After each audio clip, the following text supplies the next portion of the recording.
ang mga kwento ng pag-ibig, kwento ng buhay at kwento ng pag-asa dito sa Barangay Love Stories. Love Stories.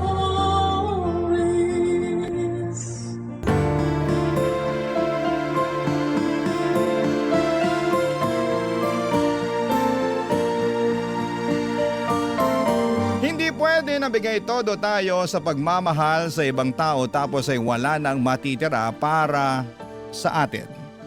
Kaya nga dapat ay ibalanse natin at unahin nating mahalin ang ating sarili upang makapagbahagi tayo ng pagmamahal sa iba. Ikaw, kabarangay, mahal mo ba ang iyong sarili? Dear Papa Dudut, good day po sa inyo at sa mga kabarangay nating nakikinig sa Barangay Love Stories. Sobra talagang nakaka-addict ang bawat episode na tinatampok ninyo. Kaya naman nag-decide na po akong sumulat din at magpadala ng aking kwento. Pero bago ang lahat ay magpapakilala muna ako. Tawagin niyo na lamang po ako sa pangalang Norman. 35 years old at taga Malolos, Bulacan. Kung ilalarawan ko po ang aking sarili ay proud kong sasabihin na isa akong masipag na anak, mapagmalasakit na miyembro ng pamilya at talaga namang bigay todo.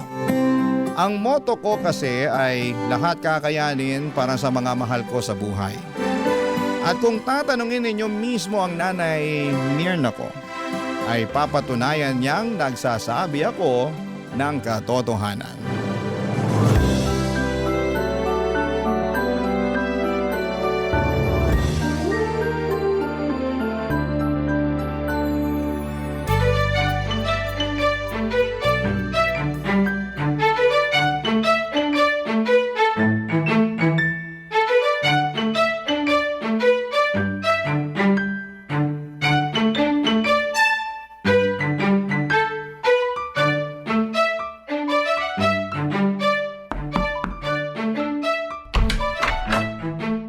Nay, nandito na po ako. May dala po akong mga grocery. Pasensya na po ang konti ng nabili ko, eto lang. Anong konti? Ang dami-dami na nito. Ay, akin na nga lahat yan ang mailagay ko sa mesa. Tapos maupo ka muna dyan sa sopa para makapagpahinga ka. Sige po, Nay. Salamat po. Ako ang dapat magpasalamat sa'yo. Kasi gumastos ka na naman para sa bahay natin. Sweldo ko naman po ngayon, Nay. Basta, salamat pa rin. Teka, ikukuha kita ng tubig na maiinom, ha? Mukhang uhaw na uhaw ka na dyan. Medyo nga po eh. Sige po, salamat po.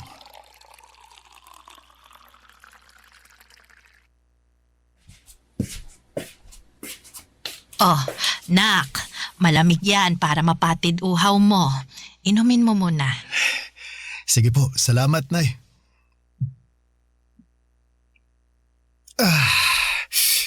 Sarap ng tubig. Tanggal uhaw ko dun. Nako, kawawa naman tong anak ko. Ang dami-daming binuhat. Kaya ko naman po, Nay. Kahit na. Ay, kumain ka na ba? Kung hindi pa, nagluto ako ng paborito mong ulam doon. Yung sarsyadong tilapia. Nako, dinamihan ko na yung itlog at kamatis kasi alam kong gustong-gusto mo yan. Oh! Wow! Ang sarap naman, Nay! Masarap talaga yon kasi punong-puno rin yun ang pagmamahal ng isang ina. Paano? Ipaghahain na ba kita, anak? Nako, mamaya na po, Nay. Gusto ko munang umupo rito sa sofa para naman malapat ko sandali yung puwet at likod ko. Ako na lang din po ang maghahain ng pagkain ko mamaya. Ayaw mo ba na asikasuhin kita? Siyempre gusto ko po, pero chillax na lang po muna kayo dyan. Ako na bahala sa sarili ko. Kakain din naman po ako maya-maya. Teka, may ibibigay po pala ako sa inyo, Nay. Kunin ko lang po wallet ko, ha?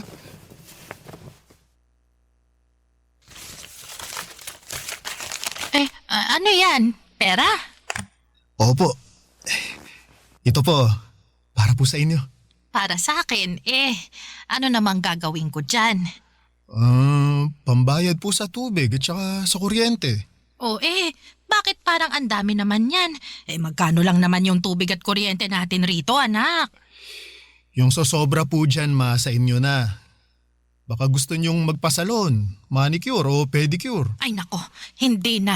Luho lang yon. Gastos lang. Ay, meron naman pong panggastos, tsaka minsan lang naman po ito. Ikaw talaga. Siyempre, nahihiya ang nanay mo kasi baka wala ka ng pera dyan pang gastos. Ang dami-dami mo ng pinamiling grocery tapos nagbigay ka pa ng pera para sa tubig at kuryente.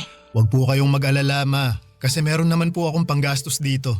Sigurado ka ba, nak? Opo. Magsisinungaling ba naman ako?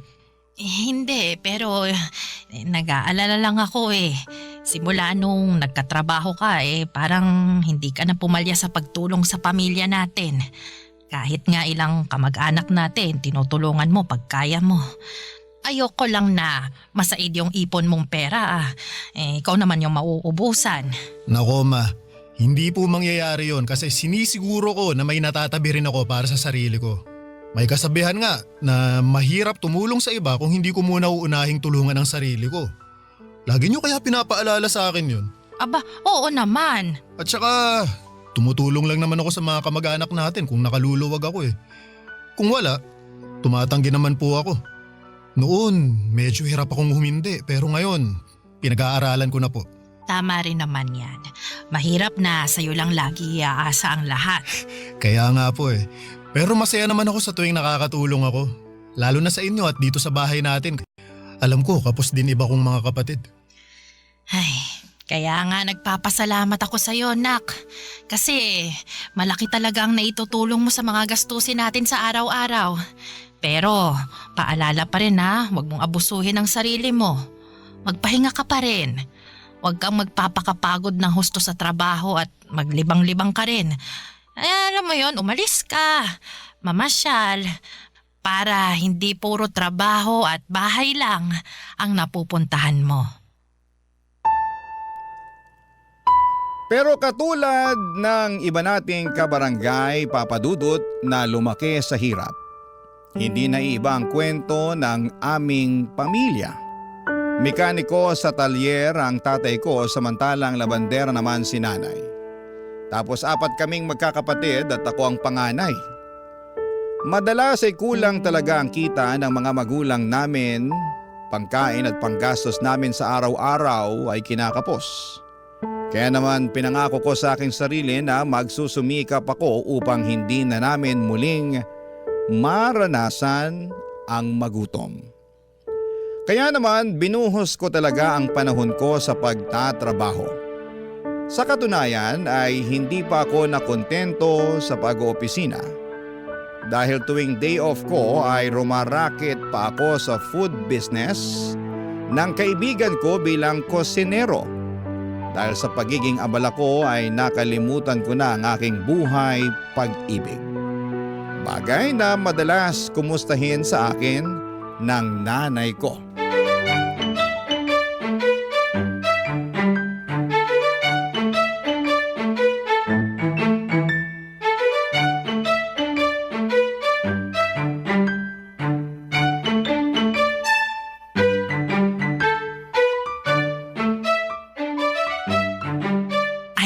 Nak, pwede ba kitang matanong?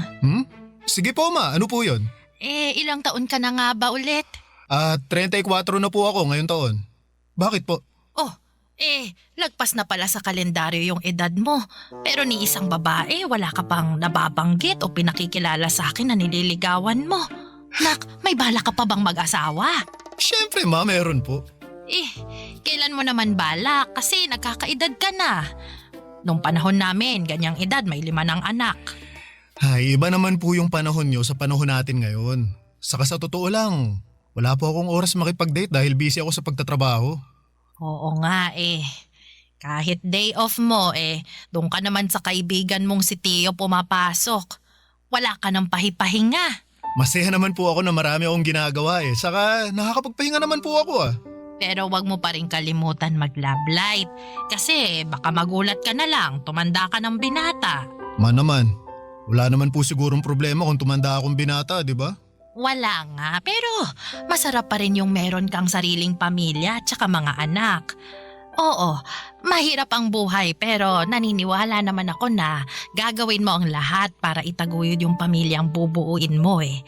Malaki ang tiwala ko na magiging mabuti at responsable kang padre de pamilya. Sige po, Ma. Kapag meron na po akong natitipuhang babae, kayo po ang unang makakaalam. Abay, dapat lang kasi nanay mo ako. Ako ang dapat una mong pagsabihan dahil kung hindi magtatampo ako.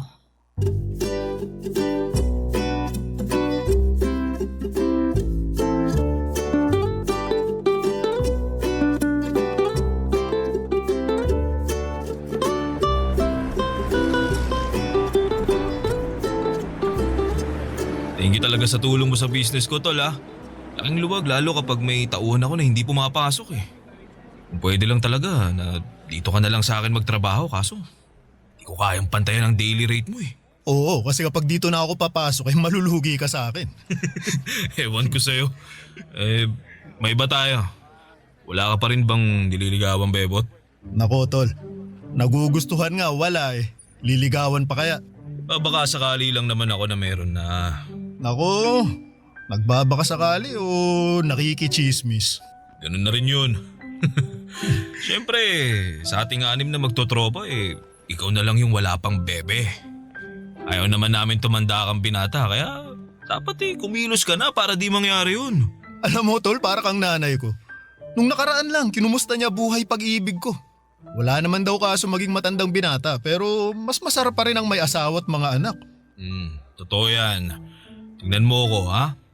Meron akong mga anak.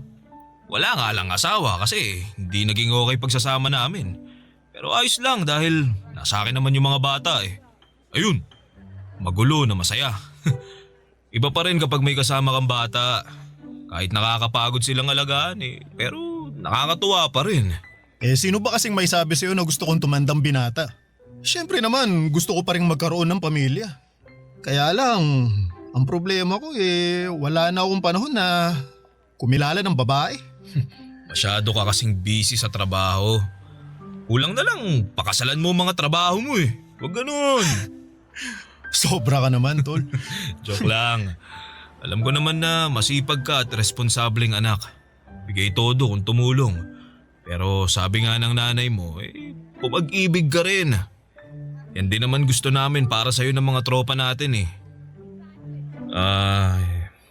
Kaya nga, meron sana akong papakilala sa'yo. Ha? Sino naman? Marisa ang pangalan niya. Kaibigan ng kapatid ko. Mabait yun. Maganda. Mahinhin kumilos at magsalita. Single and ready to mingle. Nasabi ko na rin sa kanya na irereto kita sa kanya. Kaya alam niya na single ka rin. Alay mo, kayo na pala ang para sa isa't isa, di ba? Subukan mo lang makipag-date at kilalanin pa ng husto si Marisa. Papa Dudut, nagkita kami ni Marisa sa isang cafe sa Quezon City. At masasabi ko na kabadong-kabado ako. Yun pa lang kasi ang unang beses na may makaka-date ako kaya naman ayokong magkamali. Pero buti na lamang at mabait si Marisa at malumanay magsalita. Kaya naman napanatag agad ang aking kalooban. Mabilis kaming nagkapalagayan ng loob. At doon na niya nakwento na meron siyang anak sa ex-boyfriend niya na nasa probinsya nila sa Iloilo. Sa totoo lang, nagulat ako noong nalaman kong single mother siya pero hindi naman nagbago ang tingin ko sa kanya. Mas sumanga pa nga ako sa kanya at tumaas ang aking respeto sa mga sakripisyo niya para sa kanyang anak. Nagpatuloy ang aming pagkakaibigan na hindi nagtagal ay nauwi na nga sa pag-iibigan. Barangay Love Stories. Barangay Love Stories. Papa Dudut, niligawan ko si Marisa ng 2 buwan bago niya ako sinagot. Noong mga panahong yon ay nakilala at nakausap ko na rin ang anak niya sa video call. Sa katunayan ay nagplano na nga kami ng bakasyon sa Iloilo para personal ko na itong makilala. Pasukan din kasi ng mga panahong yon kaya hindi niya basta-basta mapapaluwa sa Maynila ang bata. Pero habang hindi pa nangyayari yon ay sinabi ko kay Marisa na ipakilala ko muna siya sa aking nanay. Hindi ko pa siya naisasama noon sa bahay dahil pareho pa kaming busy sa aming mga trabaho. Pero palagi ko siyang nakukwento sa nanay ko kaya naman sabik na sabik din ito na makilala siya. Hanggang sa dumating na nga ang araw na yon.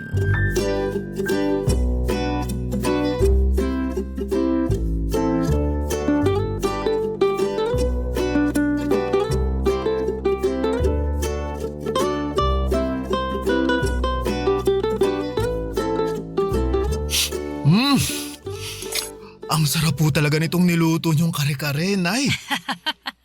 Nako, salamat anak. Uy, pero magdahan-dahan ka nga sa pagkain ha. Baka mabulunan ka, tsaka baka kung ano na lang ang isipin ni Marisa, oh. Nako, Nay. Alam po ni Marisa na masarap kayong magluto kaya ganadong-ganado ako pag kumakain. Lagi ko rin kasing nakikwento sa kanya yun, Nay. Di ba, babe? Tama po si Norman. Walang araw na hindi niya binida yung bawat luto niyo na pabaon niyo sa kanya.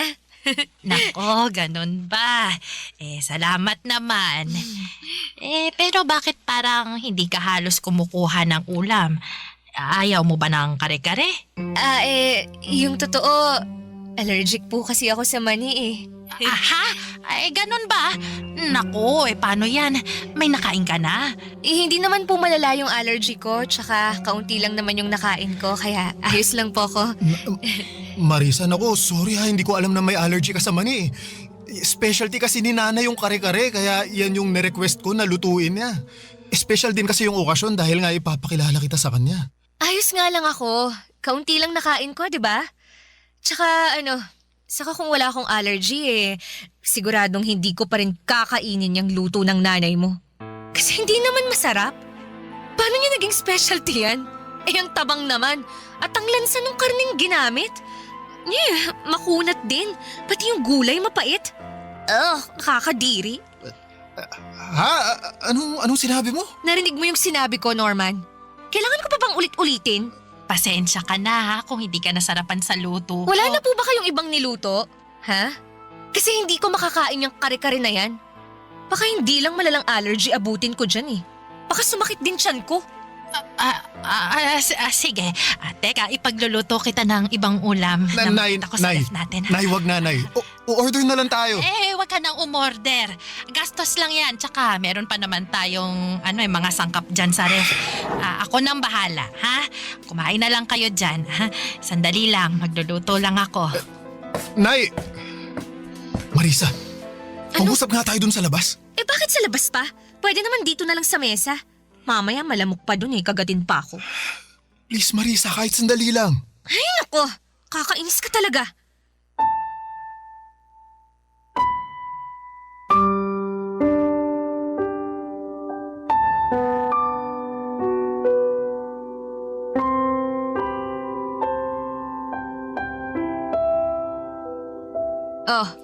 Nandito na tayo sa labas.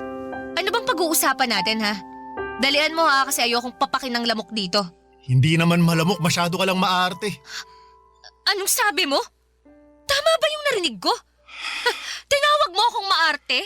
Sorry pero sumusobra ka na kasi. At bakit ako sumusobra, Aber? Wala naman akong ginagawa sa'yo Sa akin wala, pero sa nanay ko meron. Pinahiya mo lang naman yung luto niya, pinaghirapan niya yun. Saka saan galing yung pinagsasasabi mo kanina na hindi masarap Sarap na sarap nga ako sa pagkain kanina. Aba, anong malay ko kung na-immune na yung panlasa mo sa luto ng nanay mo?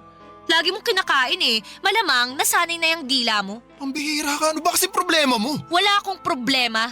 Pero nag-expect lang talaga ako na mala 5-star restaurant yung luto ng nanay mo. Pero turns out, hindi naman pala. Hindi ko na nga malunok kaya tinigilan ko ni. Kahit titigan masakit sa mata. Okay, look. Hindi naman sa nilalait ko yung luto ng nanay mo, ha? Mali ko lang din siguro Masyado akong nag-expect. Sinadya ko pa namang hindi kumain bago pumunta rito sa inyo. Kasi nga plano ko na dito kumain ng marami. Kaya lang ganun pa ang nangyari. Mali pa rin na pinahiya mo ang nanay ko.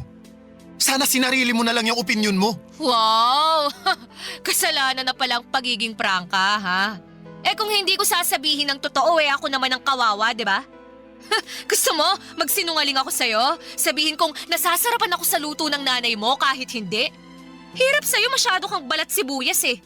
Kung hindi mo kayang tanggapin yung pagiging prangka ko, buti pa maghiwalay na tayo. Papa Dudut, ayoko namang maghiwalay kami ni Marisa kaya naman pilit ko siyang inunawa ng mga panahong yon. Inihingi ko na lamang siya ng pasensya sa nanay ko na nagsabi naman na ayos lang. Pero ramdam ko na labis niyang kinalungkot ang una nilang pagkikita ng girlfriend ko dahil sa pagiging prangka nito na wala naman sa lugar. Hindi nagtagal, Papa Dudut, ay nagkaayos naman kami ni Marisa kaya lang ay habang umuusad ang aming relasyon ay unti-unti kong nadidiskubre ang natatagong ugali ng girlfriend ko. Taliwas po sa pagiging mahinhin at malumanay niyang magsalita. Noong una ay ang natatago niyang kaartihan na wala sa lugar at pagiging matabil ang dila. Bukod doon ay magastos din po si Marisa, Papa Dudut.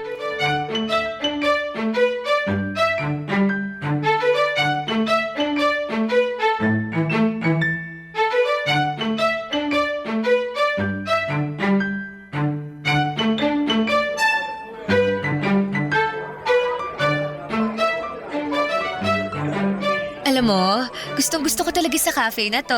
Aesthetic eh. Sigurado akong pupusuan na naman ng mga friend ko online yung My Day ko. Aesthetic nga pero di naman masarap yung kape saka ang mahal ng menu nila. Sabi ko naman sa'yo, subukan natin sa iba eh. Meron akong alam na kabubukas lang pero maraming magagandang review. Ayoko sa iba.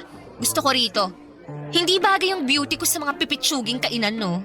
Maawa ka naman sa akin. Maaate mo ba na i-date ako sa isang mabaho at mumurahing lugar? Marisa, para sa kaalaman mo, hindi mabaho yung lugar na gusto ko sanang puntahan natin sa date natin ngayon. O, edi sige. Hindi na kung hindi. Pero mumurahin pa rin. Ayoko doon. Gusto ko rito. Ay, bahala ka na nga. Bahala talaga ako. Ay, babe, malapit na pala yung birthday ko. Ano palang plano mong regalo sa akin? Ano? Don't tell me, nakalimutan mo na ah. Sige ka, magtatampo ako.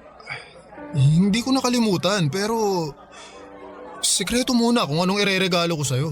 Siyempre, wala nang element of surprise yun kapag sinabi ko, di ba? Hindi ako mahilig sa sorpresa eh. Mas gusto ko, alam ko na kung anong ireregalo mo sa akin. Para naman masabi ko agad sa'yo kung magugustuhan ko yun. Anong ibig mong sabihin? Para lang hindi masayang yung pera mo. Dapat magugustuhan ko talaga. At saka para sigurado na magugustuhan ko, ako na lang ang pipili o magsasabi kung anong ireregalo mo sa akin, di ba? Hayaan mo na yung surprise na yan. Madali naman yung pekein sa social media. Ang totoo, wala pa talaga akong naiisip na regalo eh. Pero hindi naman ibig sabihin nun wala akong ibibigay ah. Masyado lang kasi akong maraming iniisip nitong nakaraan kaya... Okay lang naman. Kaya nga tinanong ko para matulungan kita eh. Alam mo kasi, marami akong gustong bilhin. Pwedeng ikaw na bumili ng iba doon para mabawasan yung nasa listahan ko. Yun na lang ang iregalo mo sa akin sa birthday ko.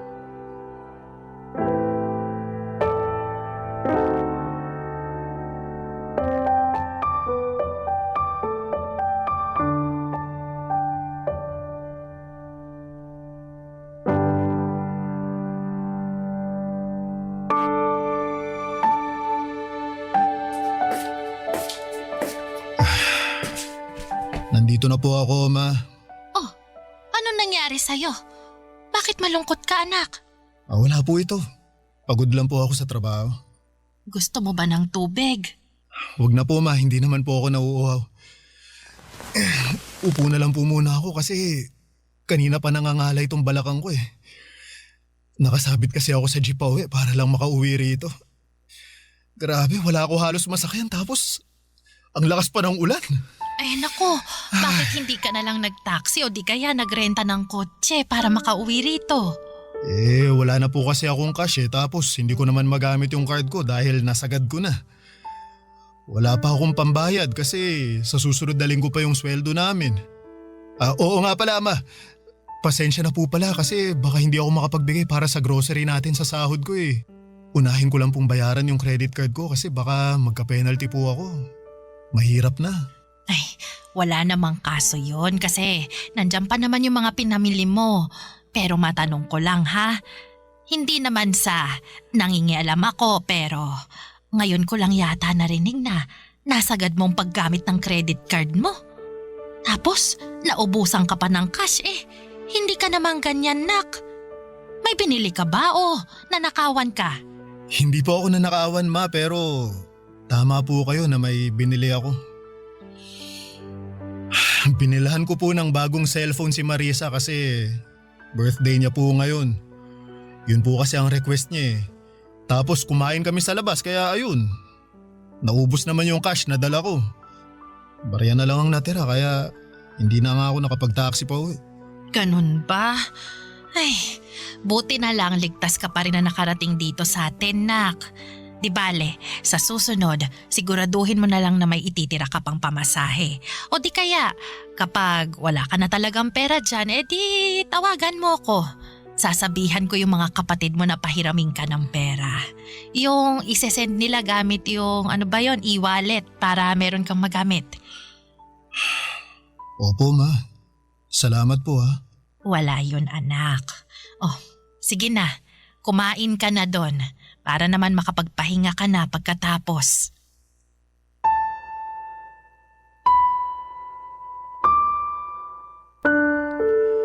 Papa Dudut, hiyang-hiya ako sa nanay ko ng mga panahong yon. At bagaman sinabi niya na wala namang kaso kahit magkano lamang ang ilaan ko para sa bahay namin ay hindi pa rin mawala sa akin yung pakiramdam na nagkulang ako. Sa kabilang banda ay ayoko namang makaramdam ng pagsisisi na mas inuna kong bilhin ang birthday gift ni Marisa up to the point na nagipit na ako. Kaya nga ginawa ko talaga ang makakaya ko upang i-budget ng maayos ang aking sweldo kaso'y sadyang nahihirapan ako dahil sa pagiging maluho ng aking girlfriend. Hindi ko na lang namalaya na naubos na pala ang ipon ko sa mga bagay na pinabibili niya na hindi lang para sa kanya kundi maging sa anak niya. Hindi ako maramot na tao. Pero nung time na yon ay nasa id na talaga ako, Papa Dudut. Hindi lang sa pinansyal kundi maging emosyonal at mental. Barangay Love Stories. Barangay Love Stories. Sa kabila ng lahat ay mas nanaig pa rin sa akin ang pangunawa at pagmamahal kay Marisa, Papa Dudut. Kaya naman kahit halos maubos na ako ng mga panahong yon ay nagtitiis ako. Maasikaso naman din kasi si Marisa at bumabawi siya sa akin kapag pakiramdam niya ay nagkukulang na siya. Malambing naman siya pero mas madalas nga lang kapag may kailangan siya nangyayari yon. Hindi nga nagtagal ay ibinalita sa akin ni Marisa na buntis siya, Papa Dudut. Pero naging maselan yon. Kaya naman nag-decide kami na tumira muna sa bahay namin para maalagaan siya ng nanay ko. Complete bed rest ng 3 linggo ang rekomendasyon ng OB niya dahil hindi makapit si baby at ayaw naman namin na may mangyaring masama sa anak namin. Kaya nga malaki ang pasasalamat ko sa nanay ko na nagboluntaryo siyang alagaan si Marisa. Akala ko ay maayos ang turingan nila sa isa't isa pero nagkamali pala ako, Papa Dudut.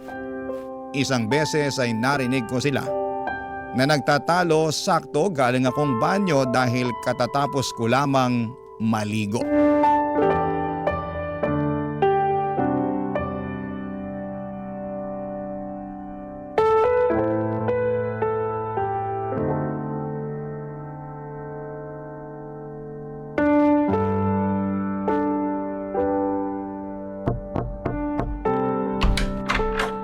Marisa, tulog ka na ba? Hindi po, Nay. Pwede ba akong pumasok? Kukunin ko lang yung mangkok na pinaglagyan ko ng lugaw. Sige po. Hala, nak! Bakit yata parang hindi mo naman kinain tong lugaw? Eh wala naman kasing lasa tsaka nakakasuka. Ha? Ay, paano nakakasuka Maayos naman at malinis yung pagkakaluto ko dyan. Tsaka may lasa yan. Tinikman ko yan kanina Eh sa wala nga akong nalalasahan eh. Alangan namang ipilit kong sabihin na meron kahit wala, di ba? Lumabas naman akong sinungaling nun. Ganun ba? Pasensya na ha. Baka nagkamali lang talaga ako. Hoy, Marisa. Bakit mo sinisigawan ng nanay ko? Hindi ko sinisigawan ng nanay mo. Nag-uusap lang kami. Anong hindi Ang taas ng boses mo saka dinig na dinig ko dun pa lang sa banyo. Kaya nga tinapos ko na yung paliligo ko para labasin na kayo. Hindi ko nga sabi sinisigawan yung nanay mo. Masyado ka namang OA eh. Pinagsasabihan ko lang siya na hindi masarap yung lugaw na niluto niya para sa akin. Tsaka, bakit ba siya panipakain sa akin ng lugaw? Wala naman akong sakit. Nagkataon lang naman talaga na kailangan kong humilata sa higaan na to ng 3 linggo, pero hindi naman ibig sabihin nun hindi ko kayang ngumuya ng matinong pagkain. Ayoko niyan. Hindi ako nabubusog dyan tapos ang tabang pa. Marisa, pwede mo namang sabihin ng maayos sa nanay ko Hindi yung ganyan na pinagsasalitaan mo pa siya ng hindi maganda. Teka nga, abogado ka ba ng nanay mo? Anong sinabi mo? Lagi mo na lang kasi siyang pinagtatanggol imbis na ako ang kampihan mo. Baka nakakalimutan mong partner mo ko at magiging nanay na ng anak mo. Siyempre hindi ko nakakalimutan yun pero nanay ko pa rin yung binabastos mo. Anong binabastos pinagsasasabi mo dyan? Alam mo sumusobra ka na ha? Ma, magsalita naman kayo! Sabihin yung hindi ko kayo binabastos! Hindi naman ako binabastos ni Marisa, anak. Anong hindi? Dinig na dinig ko nga mga pinagsasasabi sa inyo ng babaeng yan. Hindi na niya kayo nirespeto. Hoy Marisa, nanay ko pa rin yung kausap mo At wala kang karapatan na bastusin siya. Wala ka ba nanay? Ano bang klaseng tanong yan? Sinong nag-aalaga sa anak ko kung wala akong nanay, di ba? Meron naman pala pero ganyan mo ba kausapin at pakitunguhan ng nanay mo? Hindi! Nanay ko yun Kung ganon, matuto ka ring igalang ang nanay ko kasi parang ako na rin yung hindi mo nirespeto sa tuwing binabastos mo siya. Ang bait-bait ng nanay ko pero hindi ibig sabihin pwede mo na siyang abusuhin. Ni minsan hindi kanya pinatulan. Siya pa nga madalas humingi ng pasensya matapos mo siyang tarayan, di ba? Sana dun man lang maisip mo na nakakabastos ka na. At kung kaya mong irespeto ang nanay mo, sana gawin mo rin yun sa nanay ko. Norman, hindi naman siguro sinasadya ni Marisa kaya hayaan mo na lang. Ayos lang naman ako Tingnan mo! Ayos lang naman pala sa nanay mo Pero kung makareact ka dyan, akala mo nakagawa ako ng krimen? Pasensya na, Pasensyahin mo mukha mo! Sabi ng OB natin hindi raw ako dapat ma-stress, pero sa'yo ako nai-stress. Isama mo pa yung nanay mong ewan. Sana talaga doon na lang ako sa nanay ko sa Iloilo umuwi. At siya na lang yung dapat na nag-alaga sa akin. Hindi kayo! Papadudot dismayado ako at nasaktan sa kung papaanong pakitunguhan ni Marisa ang nanay ko. Akala ko kasi nagbago na siya pero maling-mali ako dahil hindi naman pala papadudot. Sa palagay ko nga ay mas lumala pa ang pag-uugali niya dala na rin ng kanyang pagbubuntis. Isyo na rin kay Marisa na nagbibigay ako ng ambag sa bahay namin lalo na at magkaka-baby na kami. Dapat daw ay sila na lamang ang sinusuportahan ko at hindi na ang pamilya namin. Hindi ko naman pinapabayaan si Marisa at ang magiging anak namin pero hindi ko basta-basta mapuputol ang suporta ko sa nanay ko. Kaya nga sa abot ng aking makakaya ay binabalanse ko yon. Kaso'y hindi yon maintindihan ng kinakasama ko. Pinaramdam niya sa akin at sa nanay ko kung gaano niya kaayaw yung setup namin. Paulit-ulit niya akong sinasabihan na maghanap ng marirentahan dahil kaya naman niyang asikasuhin ang kanyang sarili. Lumipas nga ang 2 buwan at naging okay naman ang baby namin kaya hindi na kailangan ni Marisa na mag-bed rest. Dahil doon ay nagpaalam siya sa akin na lalabas siya para makipagkita sa dati niyang mga katrabaho, bagay na pinayagan ko naman. Kaya lang ay meron akong nalaman na labis kong kinabigla.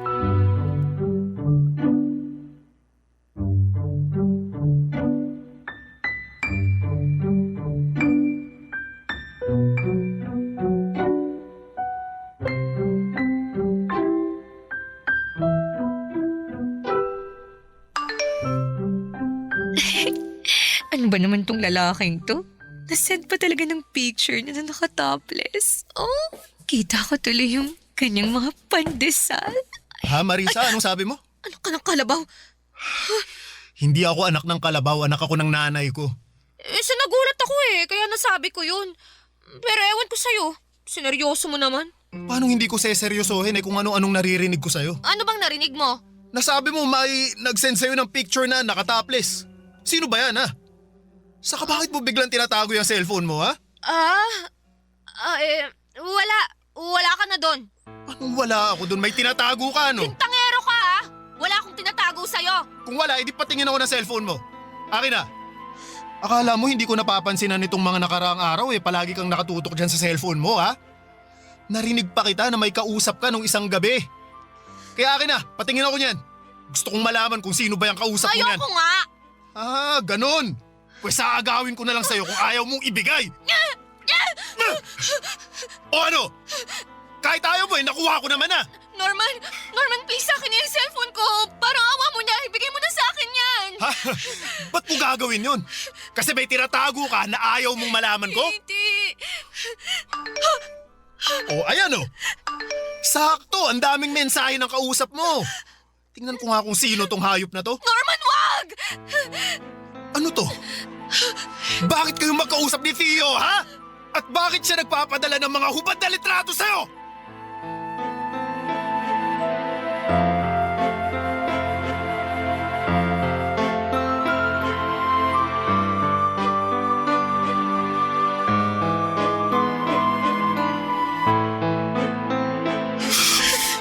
Nasaan na yung hayop na yun? Walang iya ka, Theo. Norman, wag mo nang sugurin si Tio. Ikaw! Hayop ka, Theo! Akala ko kaibigan kita pero tinalo mo ako! Dapat sa mukha mo sinusuntok para makita mong hinahanap mo!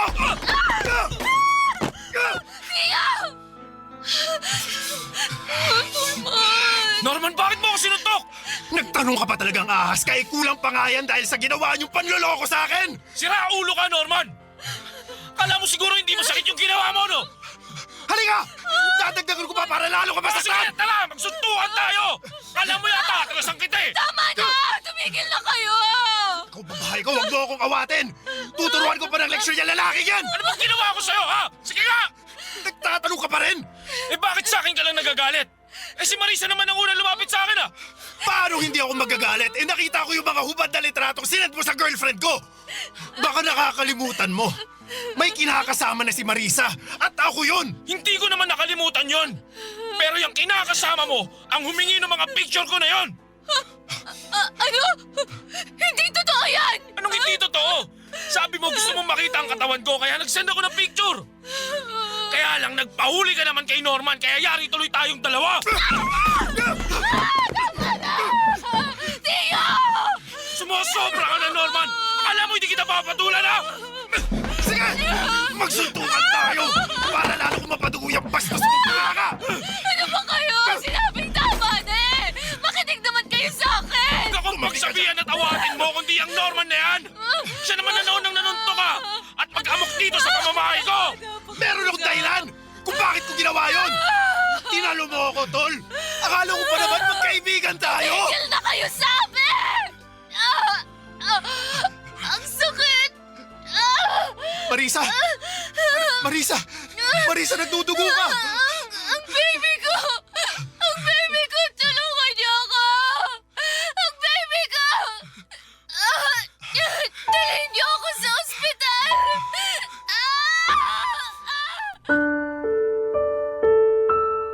Papa Dudut, dinala namin si Marisa sa ospital dahil nagdudugo siya ng mga panahong yon. Takot na takot ako ng mga panahong yon para sa kaligtasan ng baby namin. Kaya nga pansamantala kong nakalimutan ang galit ko kay Theo dahil natuon ang buong atensyon ko para kay Marisa. Pagdating namin sa ospital ay agad na inasikaso ng mga doktor ang kinakasama ko. Pinaghintay kami ni Theo sa labas ng emergency room at doon ko na tinawagan ang nanay ko. Gulat na gulat siya sa mga nangyari at humahangos na nagpunta sa ospital na kinakaroonan namin.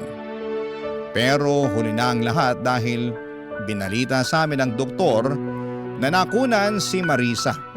Ibig sabihin, patay na ang baby namin. Sobrang sakit ng pangyayaring yon at hindi ko mapigilang sisihin ang aking sarili dahil pakaramdam ko ay kasalanan ko kung bakit nawala ang aming anak. Pero mas masakit na pagkagising ni Marisa ay inamin niya sa akin na hindi ako ang ama ng sanggol na dinadala niya.